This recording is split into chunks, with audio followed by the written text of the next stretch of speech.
here. And what I try to do is, let me see whether this works. Yes, it does. Is first of all, I want to dedicate a few words to my own career, if you like, just a few seconds.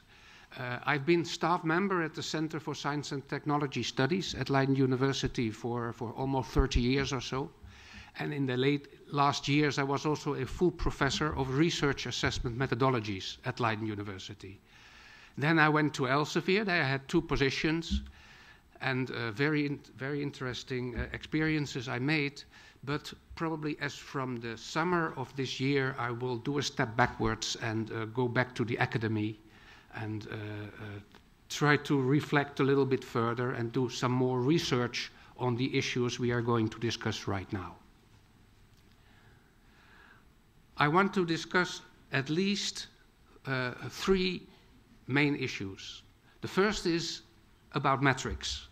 I want to show you its potentialities and limitations.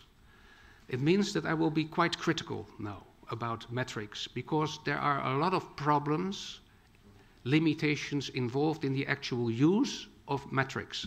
And I want to show them to you, and I want to make sure that you are aware of them. Then in part 2, I nevertheless want to promote the cautious and sensible use of metrics in research assessment. And I will give a few typical examples that illustrate the usefulness of metrics in research assessment. And last but not least, if we have the time, I will dedicate a few words to a development in my field that can be noted as informatics as big data science. But first of all, let me start with something that is very common, at least at Dutch television, and that is a quiz. And as an introduction to the quiz, I would like to show you very briefly, first of all, the main countries with which Lithuanian researchers collaborate. And here you see a list of those countries. We see Germany on top, United States, France, United Kingdom. These are the big countries, so to speak. But then we see Sweden, Poland, Italy, Russian Federation, and Finland. And what I want to do now, I want to prove to you that bibliometrics does make sense. And I want to do that in a quiz. So here is the first question in this quiz. Now here I represent a country that has the largest number of collaborations with France, Hungary, Germany, Italy, and Bulgaria. Does anyone know which country is actually represented on this slide? So which country has the most collaborations with France, but also with Italy, with Hungary, Bulgaria, and also with Germany? Has anyone an idea which country this is? Well, I'll help you a little bit. It's Romania.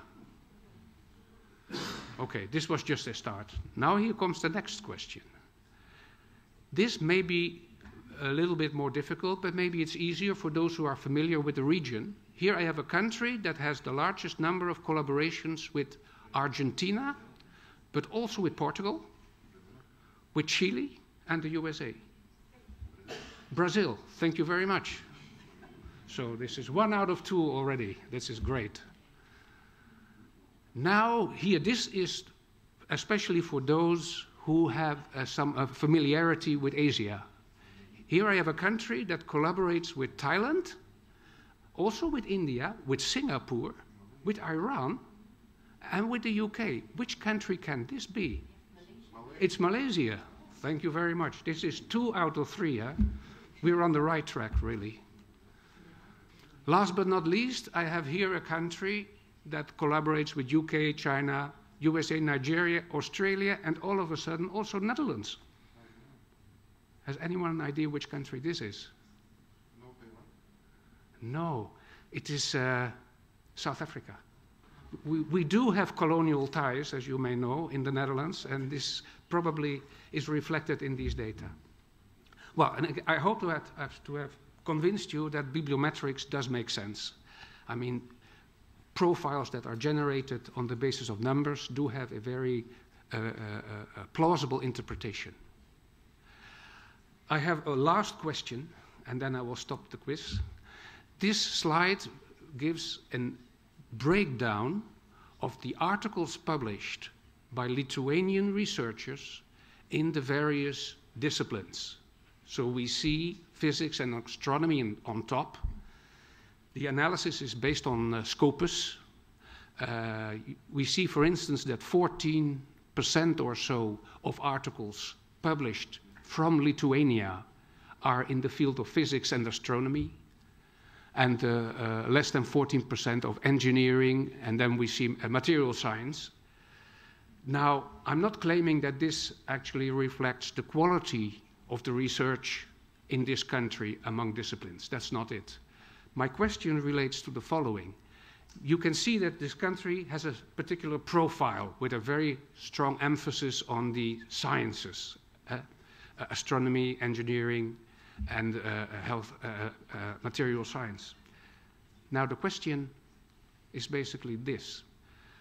Which countries have the profile with the largest similarity to Lithuania? So which country resembles Lithuania most in terms of its disciplinary profile? Can you give me a clue of which countries you would expect? I have a list of the 10, the top 10.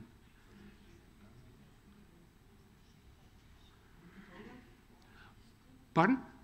Poland. Yes, Poland, absolutely. Thank you, that's correct. You have actually... There are 6 Eastern European countries and 4 that are not Eastern European. Well, I will show them to you. Here they are. So you see the Eastern European countries are Romania, Latvia, Slovenia, Russia, Poland, and Bulgaria. But interestingly, also China, Korea, and Taiwan have a profile that is very similar to that of your own country. And last but not least, we see Portugal also on this list. So this marks actually this is based on, by the way, on analysis from physics, from the spin glass theory.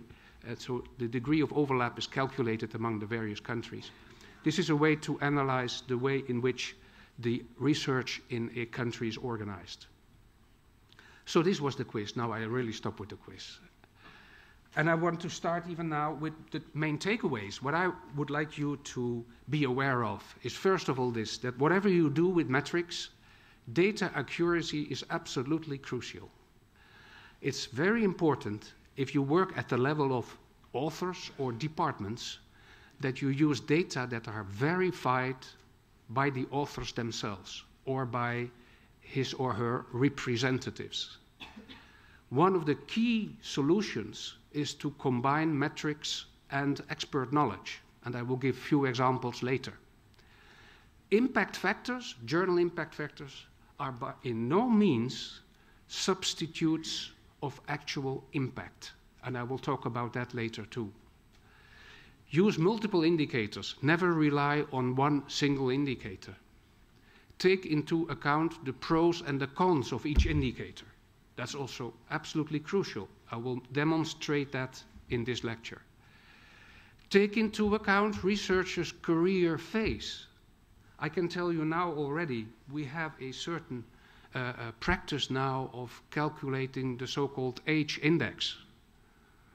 Probably you are aware of that. So now many researchers, they communicate to each other the value of the age index.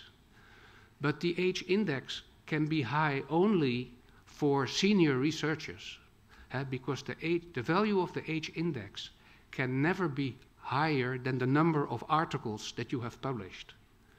So what sense does it make to compare a senior with a track record of 30 years with a more junior researcher who started 2 or 3 years ago? It makes no sense at all. And yet, the age index is used more and more frequently. I will come up with alternatives later, by the way. Take into account unintended effects. That's also very important. I'll give you an example. And last but not least, and my second part of my lecture will be about this, define very clear assessment objectives. So these are the issues that I would like you to take away after my lecture. Now first, let me explain to you why journal metrics are sensitive to manipulation and that we should account for the so-called free citations and editorial self-citations. So you can sit backwards now. I mean, there are no quiz questions anymore. I'm just going to show you a couple of typical results from bibliometric analysis. Now, you probably know that the journal impact factor is basically defined as a ratio of citations and so-called citable documents. This is the definition as given in the journal citation reports published by the Institute for Scientific Information, currently Thomson Reuters. So far, so good. This is very logical, very plausible, seemingly no problem. But here the problem comes. You have many different types of documents in a journal. So you have articles and reviews, for instance. They are defined by Thomson as so-called citable documents.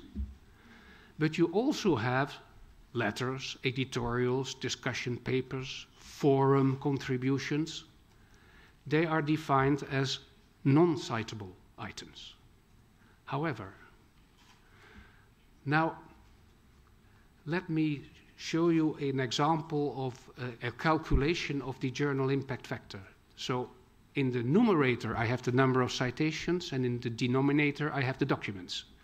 Now, suppose I have one document that is cited, I don't know, 10 times, say. I have a next document, could be a review, so far so good, and a third document, not cited that often. Say that this is a normal article, so far so good. But now it comes. Suppose I have a letter published in The Lancet. The letters in The Lancet are quite frequently cited. But letters in The Lancet are considered as non-citable documents. I can have a discussion paper in a journal. I can have a very provocative editorial in a journal. And the impact factor is calculated in such a manner that the three non-citable documents are not included in the counts in the denominator of the journal. But the citations to those documents are counted in the numerator of the impact factor. So in a sense, a journal can have lots of so-called free citations. And there are quite a few journals that actually profit from this. Journals that have an official impact factor of, say, 10 or 8, and of which 30 or 40% of the citations are free citations. So be careful with the journal impact factors. Do not use them in a too strict sense. So this is one thing. Now I have a second issue that relates to the so-called editorial self-citations. These are citations given to a journal by the editor himself in one of his editorials. So a typical model is an editorial telling the readers which papers were published on a particular subject in that journal. And then, at the end of the editorial, you have a list of citations to all those papers. Now, you may think, well, this does not happen, and this will not affect journal impact factors. But that's not true, as I will show you in the next slide. I'm talking here about consequences, not about motives. So I'm not aware of the motives of the editor that I'm going to show you now. I cannot accuse him of anything. I only can show to you what the effects were of what he has been doing. So he wrote in his editorial an article, first of all, saying, look at my journal. This is the impact factor development of my journal. And my impact factors have really gone up, as you can see on this slide. So this is what he wrote. And then we analyzed these data. And then we found the following. First of all, there was a considerable part that was due to the so-called free citations. And then there was also a considerable part that was caused by the so-called editorial self-citations. And if you ignore these two types of citations, then you can see that there's hardly any increasing trend anymore.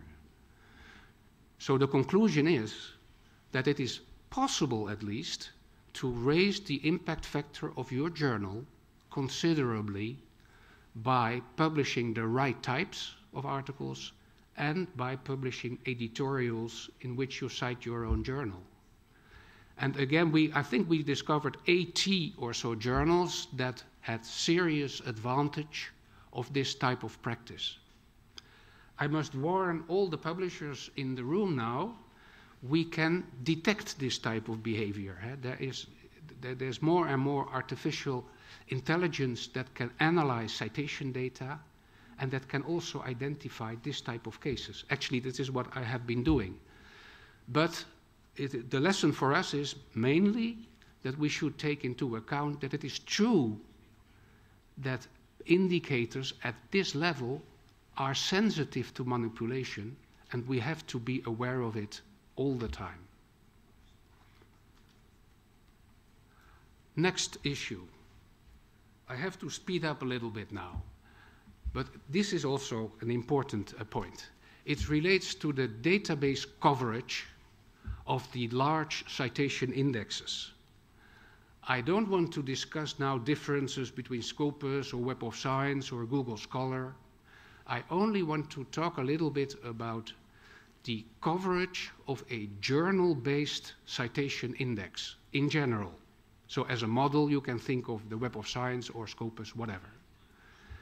And the question is, how well does a database cover the literature in a particular subject field? And one of the ways to analyze that is by looking at citations in the following manner.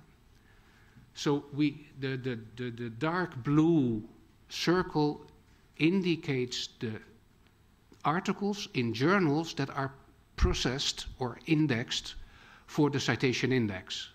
And a part of the citations in those articles are to other articles that are published in indexed journals. But another part is to documents that are not indexed for the database. For instance, citations to journals, local journals, to books, to reports, and so on. Now, this is a way to evaluate citation indexes. Eugene Garfield himself applied actually this method. And he found actually that in science, roughly speaking, 80% or so of the citations given in journals that he indexed were to papers published in the same collection of journals. So his science-based citation index had a very good coverage.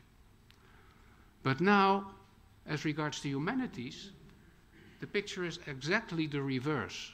You see that 80% of citations is to sources that are not indexed, and only 20% is to sources that are indexed.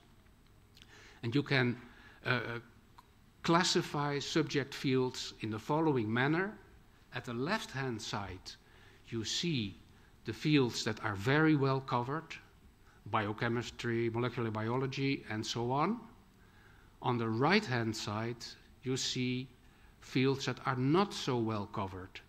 You also see, by the way, that social sciences is a very heterogeneous category. I think that is important to note. There are lots of discussions about the social sciences, but here you can see that some parts are very well covered. That's particularly the social sciences related to medicine.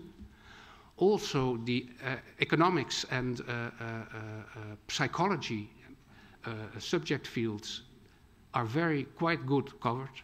But in, for instance, educational sciences or political sciences or sociology, at the right-hand side, the coverage is much poorer.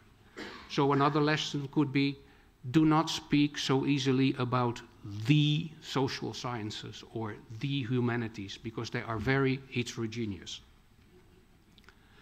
We know the causes, of course. At the right-hand side, we have fields in which journals are the most important communication channels. But at the right-hand side, we have fields in which books, proceedings, or preprints, especially mathematics, preprints are very important sources. And they are not indexed in a citation index. There is an alternative, by the way, to the journal impact factor, but I really have to do this very quickly. For those who are interested, please let me know and I can send you lots of material. I just wanted to indicate to you that there are alternatives to the journal impact factor that do not suffer from many of the problems that the journal impact factor has. I'm not claiming that they are perfect, on the contrary, but in many respects they are better than the journal impact factor. And to give a clue, because again, I really have to speed up now, we do know that there are large differences among subject fields in the length of the reference lists in the articles. If you look at the reference list of an article in biochemistry, you will see that the number is typically 80, 90, or 100 even. If you look at the mathematics paper, the number of citations at the bottom of the article is maybe 8 or 9 or 10. And you can imagine that the probability of being cited very much depends upon how long these reference lists are. And basically, what you can see is in molecular biology, if you look at the distribution of citations among articles, then it has often the shape that I indicate here at the bottom left-hand side. But if you compare that to that for mathematics, it's very different. For mathematics, you see that the major part of the articles is not cited at all. And the distribution is much more skewed for mathematics than it is for molecular biology and biochemistry. Probably you all know that, but the point now is that you can construct a journal metric that takes this into account. And the one that we have constructed is defined in the following manner. It is again a ratio. In the numerator, we have a row impact per paper. This is basically the Thomson-Reuters impact factor. But for several reasons, it's better not to label it explicitly like that, but it is more or less the impact factor. And then in the bottom, we have a measure of the citation potential in the subject field that is covered by the journal. And that takes into account the journal scope, it takes into account the frequency and immediacy of citation, database coverage. It only takes into account peer-reviewed journals, and a relative measure is calculated of the so-called citation potential. Now, I cannot discuss the details. I'll give you one typical example. Here we have two journals, one in mathematics and one in molecular biology. The journal impact factors are 1.5 and 13 respectively. But the citation potential in the two subject fields are very different. For mathematics, it is 0.4, and for molecular cell, it's 3.2. And if you take that into account, then you see that the SNP, that is the new indicator, has almost the same values for mathematics and for the molecular biology journal.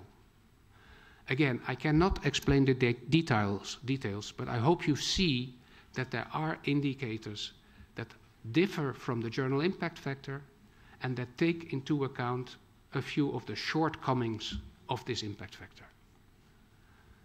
Next step. This is very important, especially for perhaps for the politicians, but not merely for them.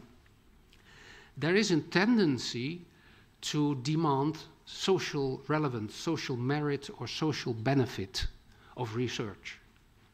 And I'm definitely not against that, on the contrary. But I want to warn you to be careful with applying that as an assessment criterion for basic research, because what is social benefit cannot be measured in a politically neutral manner, and we all realize that, of course. So on the one hand, we want the research to become more relevant, but on the other hand, we do not want to interfere too much, probably, and to let political values or political principles to enter too strongly the scientific community. So here we have to find a balance, and this is a very important and a very interesting topic for discussion. I wanted to mention it. I cannot discuss it now. Maybe we can discuss it later together. You should also realize that citations, whatever they measure, it's not quality and it's not validity. It's not that a paper is more true or more valid if it is more cited. We know that. And it's not necessarily the case that it is of higher quality when it is more cited. But it does measure something like impact. I will talk about it later. Impact is relevant too. I'm not saying that it is not, but it's not the same as quality or validity. You should also realize that, especially in social sciences, but not merely in social sciences, citation counts can also be influenced by political ideologies. I want to give you an example of that. This is a citation count to the work of two philosophers, Marx and Lenin. And you see that the number of citations is quite high before, say, 1988 or 1989. And then, all of a sudden, it declines very rapidly. And, of course, you are aware of the fact that what happened in 1989. So it's just something that we have to keep in mind if we talk about citation counts, I believe. As a bibliometrician, sometimes I am so arrogant that I say that this graph also shows how good bibliometricians are, because it predicts the fall of the wall quite before the fact that it actually happened. As you can see, the decline starts already before the fall of the wall. So I attribute that to Bibliometrics. But there are not many people who agree with that, by the way. Of course, we had many tendencies already before the fall of the wall in Glasnost and Perestroika that were active then. It's just something to keep in mind if we talk about citation analysis and about the relationship with politics. And this is what I wanted to show you and to share with you. Now, I talked a lot about metrics, so you think, well, so we shouldn't use it. Let's go to the peer review. But unfortunately, I have to inform you that peer review has its limitations too. And I want to show you a typical example of that, because I want to avoid that you'll start thinking, well, you know, these metrics, we forget about it. We rely fully on peer review. I wouldn't do that. I'll show you why in the next case. It is a study of a research council in a small country. This can be interesting for you because you have a small country too. And there are evaluation committees that assess proposals. But this is a very small country, so in a sense you have the risk that the people who submit know the people who evaluate quite well. Or there may even be an overlap in the sense that people who are in evaluation committees submit proposals. This is typical for small countries. And so here we categorized the relationship between the applicant and the committee in these categories, as you can see. And then we analyzed the probability of being granted. Now, this slide shows you the number of applications as a function of the affinity. So we see that 15% of submitted applications, we had a situation in which a member of the evaluating committee was the applicant. This is very typical in small countries, 15%. This doesn't tell us anything about the probability of being granted. This is just the distribution of the proposals. But this one shows the probability of being granted. So you see here that the probability of being granted is much higher for those proposals submitted by people who were a part of the evaluation system itself than for the others. I'm not saying that this shows that the whole process is necessarily corrupt. I'm not saying that. But what you can see here probably is that the probability for being granted is largest for people who know how to play the game. And that is very characteristic for these peer review processes. You understand what I'm trying to say? I mean, in these committees you have probably the best researchers, so you would expect actually to have perhaps a somewhat higher probability. You can try to cancel out that factor in a multiple regression analysis, as is done on the next slide, but even then, if you take into account the quality as measured or reflected in citation impact, then you see that the affinity is the largest, the most important factor determining the probability of being granted. And this is very typical for a certain class of peer review processes. And again, it does not show or prove that the system is corrupt, but it does indicate that the best way to have your proposal granted is by knowing how to play the game.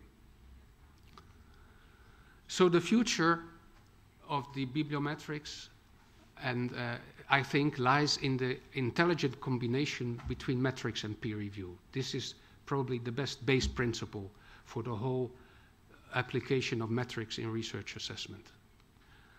Now, I talk very briefly about the multidimensional research assessment process as such. And what I want to make clear to you is this. You can define a matrix, a multidimensional research assessment matrix. It should be read, by the way, column-wise, not row-wise, but column-wise.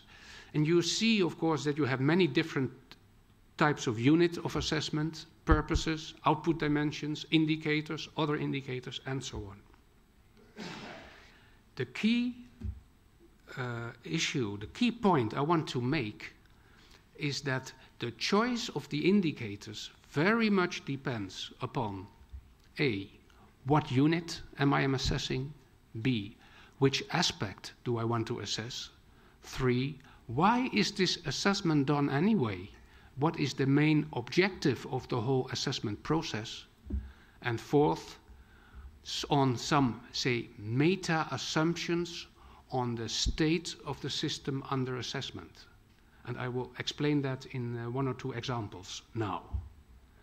But first you must understand this. There is a tendency, there has been a tendency in my field that certain indicators were used merely because they were available and there were no alternatives.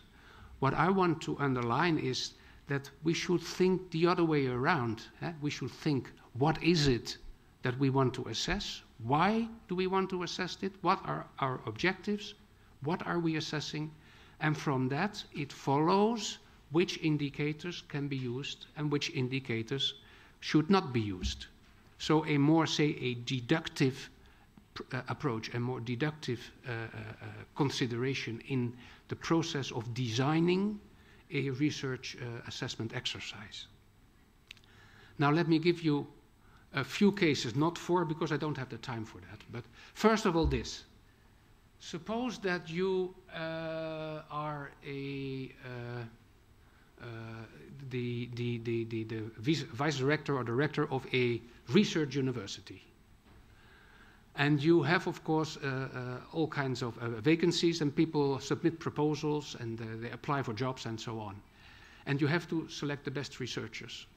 Now, there is a practice now to rank researchers by the average impact factor of the journals in which they published, and then they select number 1.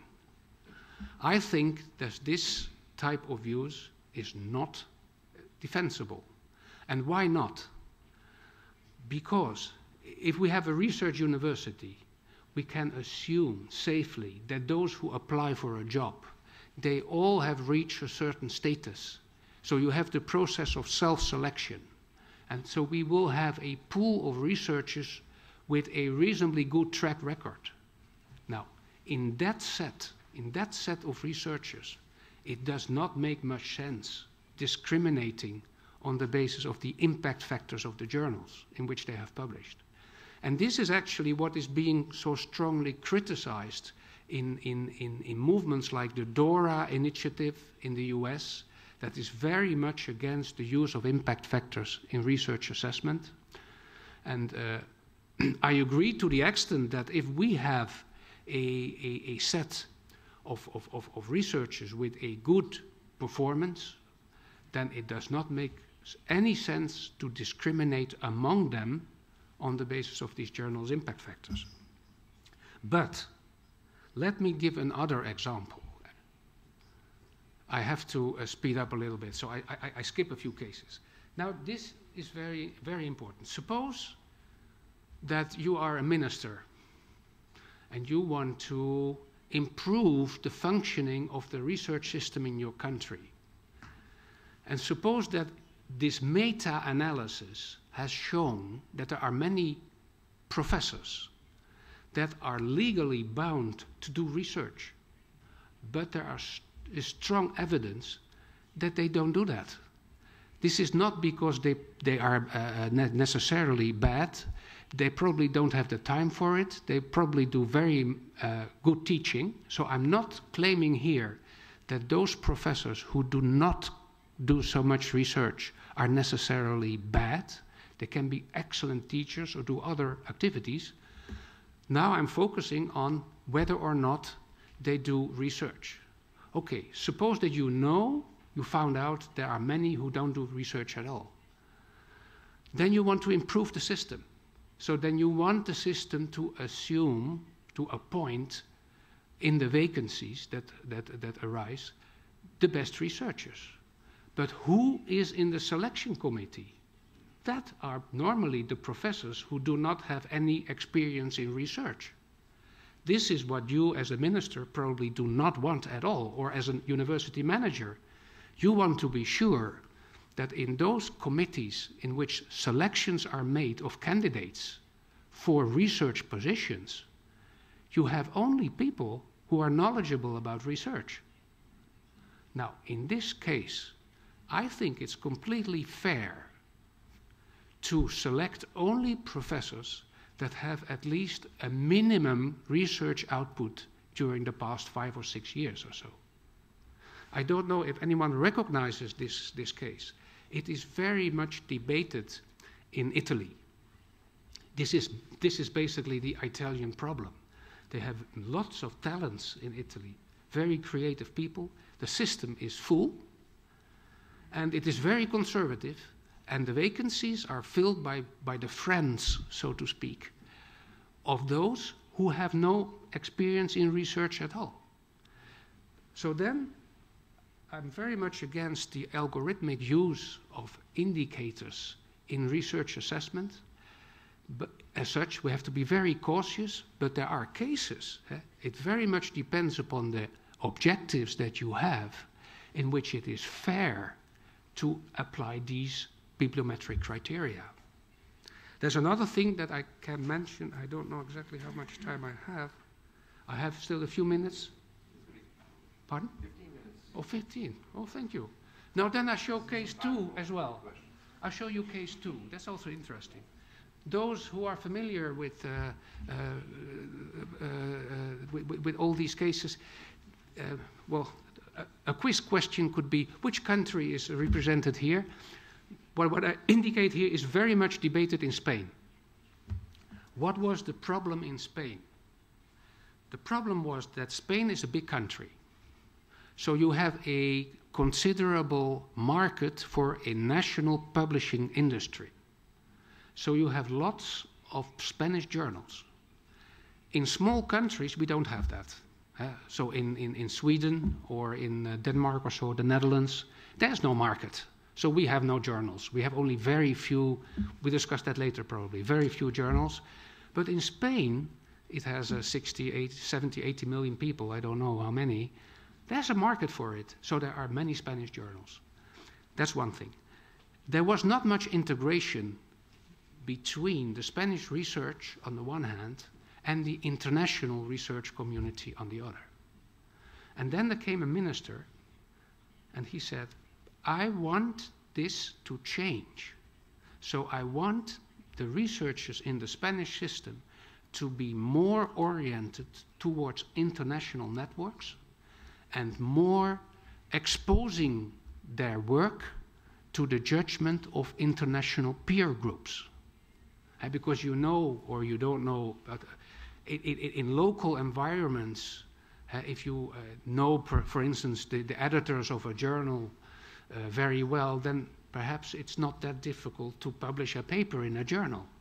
So this minister said, I want them to at least submit their work to an international peer audience. Is this fair or is this not fair? I think it is in itself defensible. Now suppose that you agree. Suppose that you say, okay, this is fair, this is defensible. Then the question becomes, of course, how am I going to evaluate or to assess researchers and monitor the extent to which they're actually doing that, what I want them to do?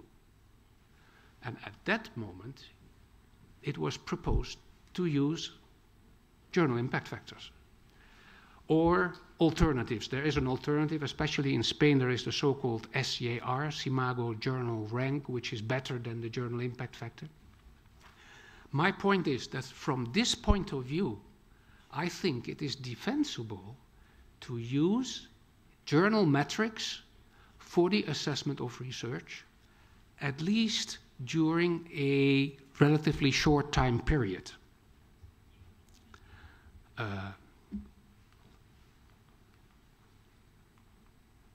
I will talk about that later, about the time horizon. My last case. That is also, this is a common practice now in many countries. I think it has been developed, perhaps to some extent at least, in Flanders.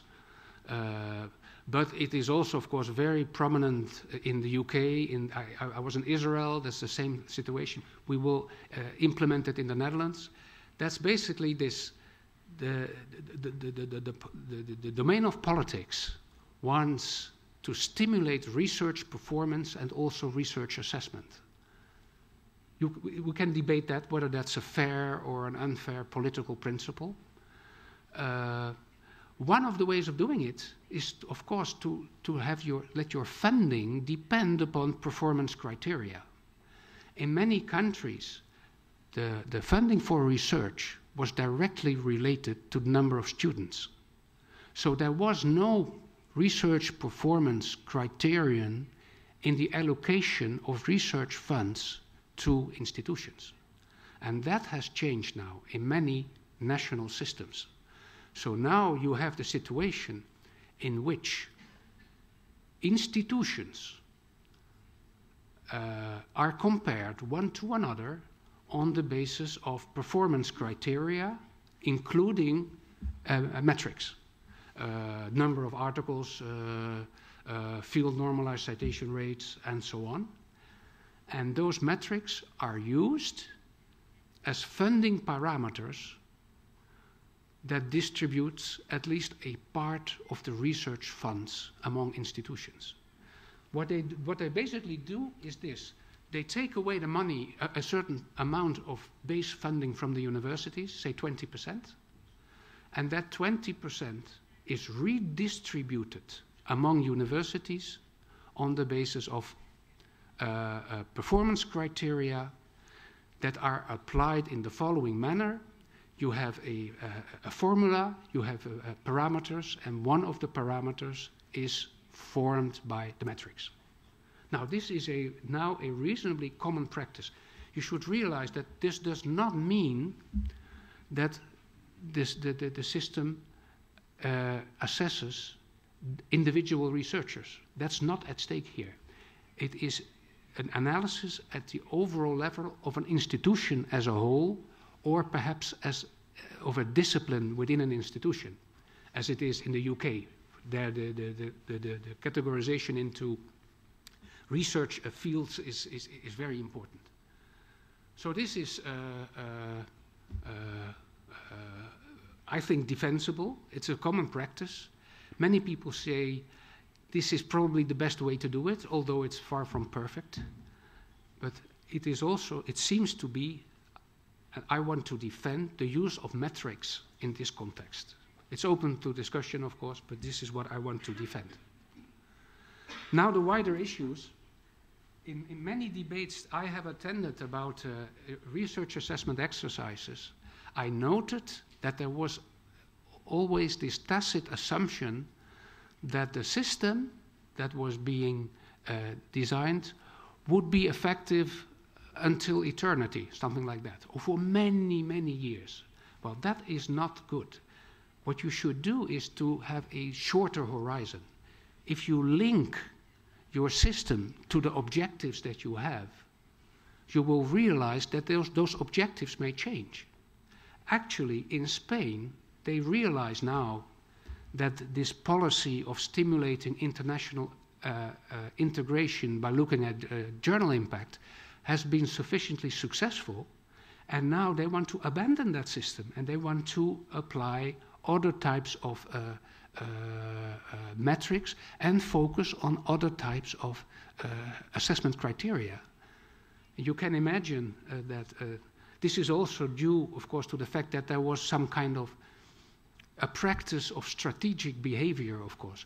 Every system, formalized system induces or stimulates some strategic behavior. Or if you are cynical, then you say, every system corrupts after a number of years. That is also a reason to change it every 5 to 10 years. And I think that's a key issue in many debates. What you should discuss is to set up an assessment system of which the objectives and the criteria may to some extent change over time. Okay. What is also very important is that you look at, the question is this is really very important. I didn't mention it earlier. What is it exactly that you want to measure? If you talk about the quality distribution in terms of you have the very top research, you have also the research that perhaps does not meet the minimum quality criteria. What is it that you're interested in? What is it that you're focusing on? That also determines very much which indicators you use.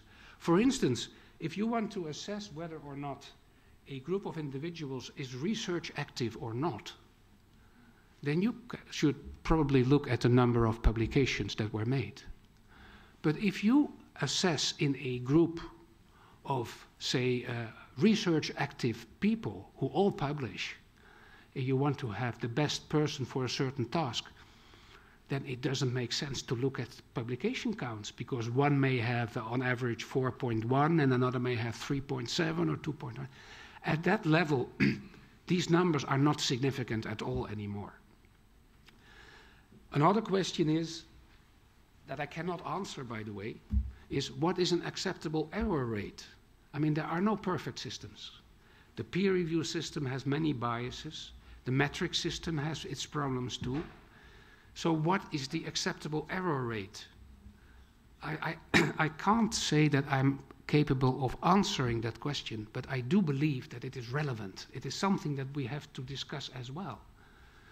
I hear often, I hear in the debate about metrics, people defending the position that metrics are biased, which is actually true, and that is a reason for denying or discarding metrics a priori. And this is something that I'm not agreeing with. This is something I would like to warn against. It is true, after all, that you can be wrong in your system in individual cases, but the system can be beneficiary. The assessment methodology can be beneficiary for the system as a whole. In what I discussed about Italy, it may be that there may be a few professors who are research active and for whatsoever reason did not meet that criterion of 3 articles in 7 years. Okay, that is, of course, that may happen. But the whole system of having researchers selected by experts who are researchers themselves. That is, of course, what counts. And that can seriously raise the level of the performance in a country. And this is, so we have to find a balance. I'm not saying that we should just don't worry about individual cases anymore. On the contrary. But there is some kind of a trade-off. There is a balance we have to find between what we find acceptable as an error rate, so to speak, on the one hand, and the overall objectives that we have on the other hand. Now I wanted to introduce to you a concept that might be useful for various types of metrics exercises, and it is an experimental tool, and I just wanted to hear your opinion about it. So I think I have a few more minutes to present it. One of the problems that we have, there are two problems, basically. As you know, there is this standard practice of assessing individuals on the basis of the impact factors of the journals in which they have published. Now, we have been criticized many times. There have been vice rectors of good universities at our conferences telling us, who do you think you are? You are active in the field now for 30 years and you never developed an alternative to the use of the journal impact factors. How come? So we picked up this challenge and we came up with a concept that might be useful to help assessing the performance of individuals. But there is a second consideration that's very important. In many studies, you only see, so to speak, the outcome of the metric analysis. So you see a number, or you see a classification, say in the top 10%, or a ratio of 5.4, whatever. You cannot see how it was constructed, you cannot reproduce it, and you cannot see how it varies or changes if you, for instance, would have a slightly different definition of your field, or if you would not include certain researchers.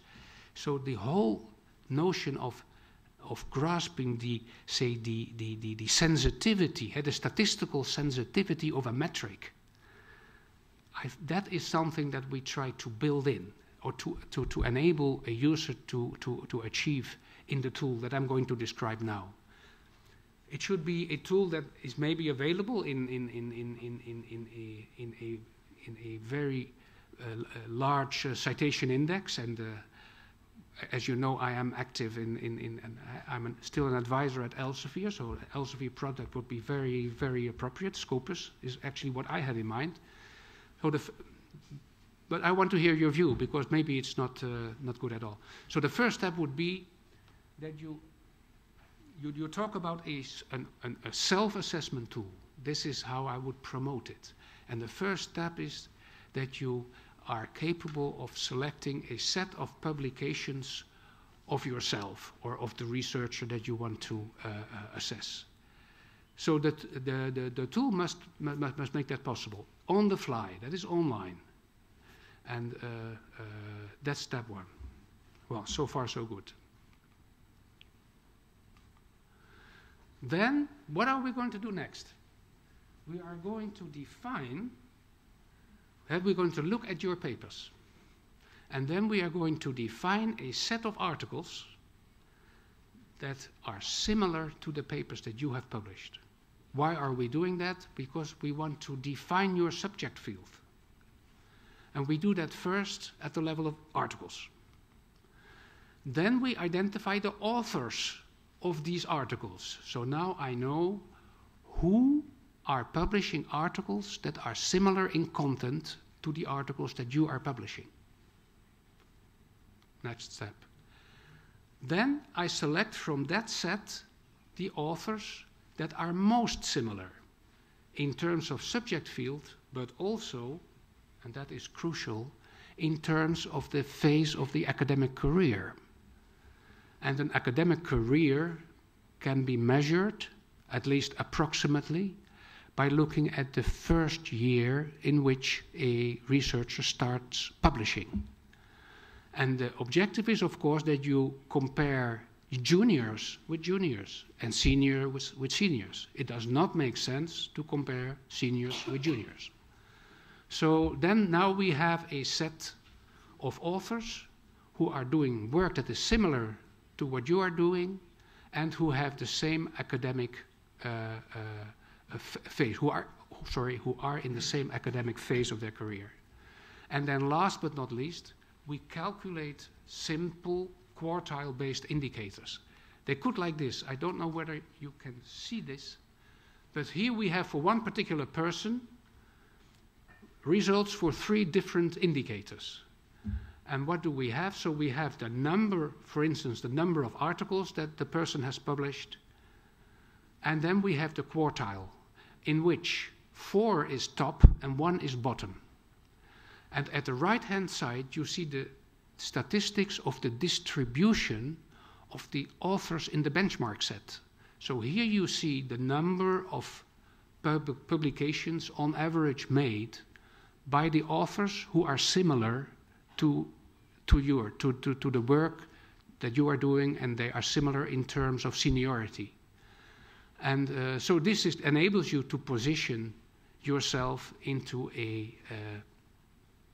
an appropriate benchmark set of people with the same career and doing the same type of activity.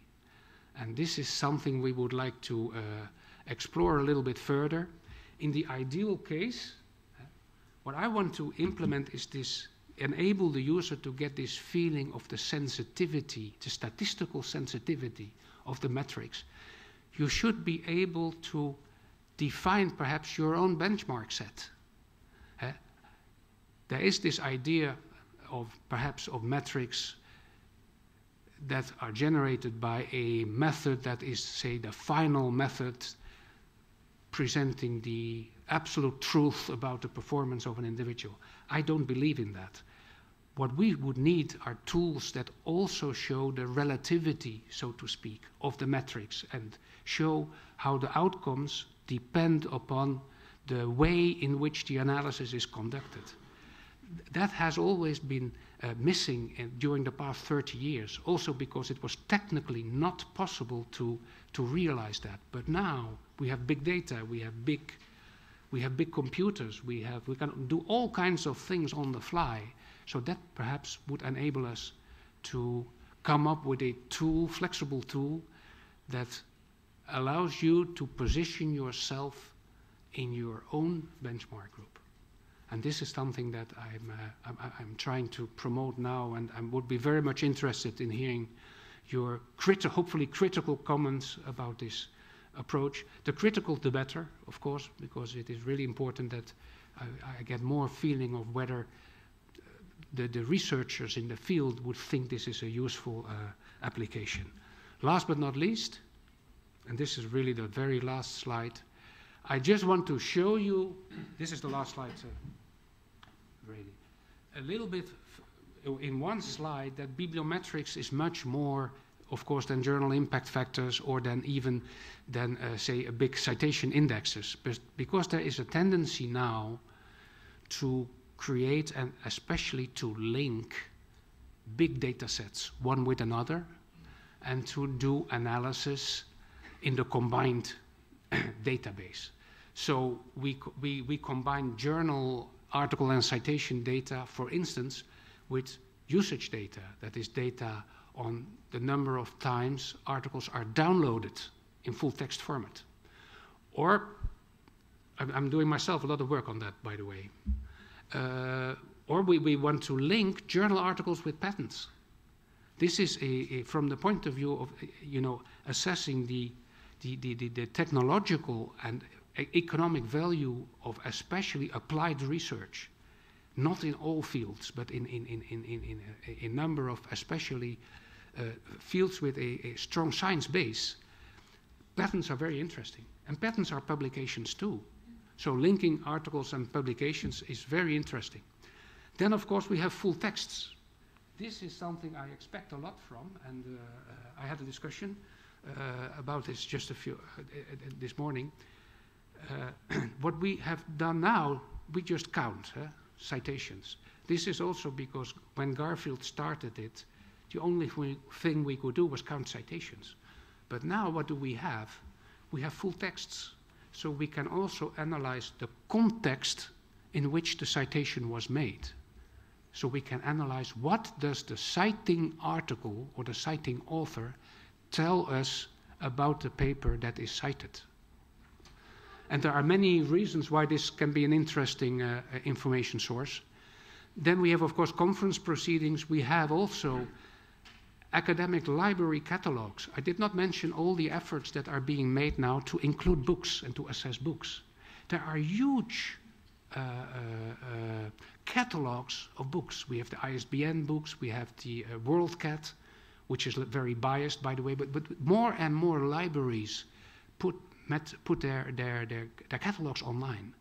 So one way perhaps to assess books or book publishers is by looking at the distribution of books, electronic versions, among the various academic libraries all over the world. You understand? So this is technically a matter of combining book catalogs with university catalogs. Or there's much interest now also, and this is my last point. Much of the work we have been doing thus far is, in a sense, very one-dimensional. It focuses on one particular aspect, so citation impact, something like that. And we do great things, of course, but the more and more interest now is growing on assessing from a multidimensional and also a multidisciplinary point of view. For instance, a view that shows a more integral picture. We have researchers. What do? They do research. Okay, fine. But they also teach. They have social services, too. They can be inventors of patents. So what we would like to do is combine all that data. And that can be done now also within the framework of this big data initiative. It's a lot of work. One of the problems is that the classification systems that are used in patents, or for instance in the OECD questionnaires, are very different from the classification systems in science. So how can we compare input to output if the classification systems are so different? So these are things that emerge now, and these are questions that we're trying to solve. You have, of course, also, and that is really my last one, about the use of the social media. This is very popular now in the Netherlands and in many other countries. That is the idea that you can grasp, perhaps, or measure impact by looking at the visibility of research in the social media. Well, first of all, you have, Twitter, Facebook, that type of social media. Personally, I'm a little bit skeptical about that. I don't think that you can measure scientific, scholarly impact in that manner. Probably what you measure primarily is the extent to which the researcher themselves wants to make him or herself visible in the social media, rather than anything else. But in any case, there's lots of interest now in linking social media databases and log files from Twitter with, for instance, data sets on research publications, and see whether something like societal impact can be measured. So this is a big project that's going on, and it will go on for the next couple of years or so. And I show it to you to make clear that bibliometrics is more than just calculating impact factors to assess individuals. Well, thank you very much for your attention.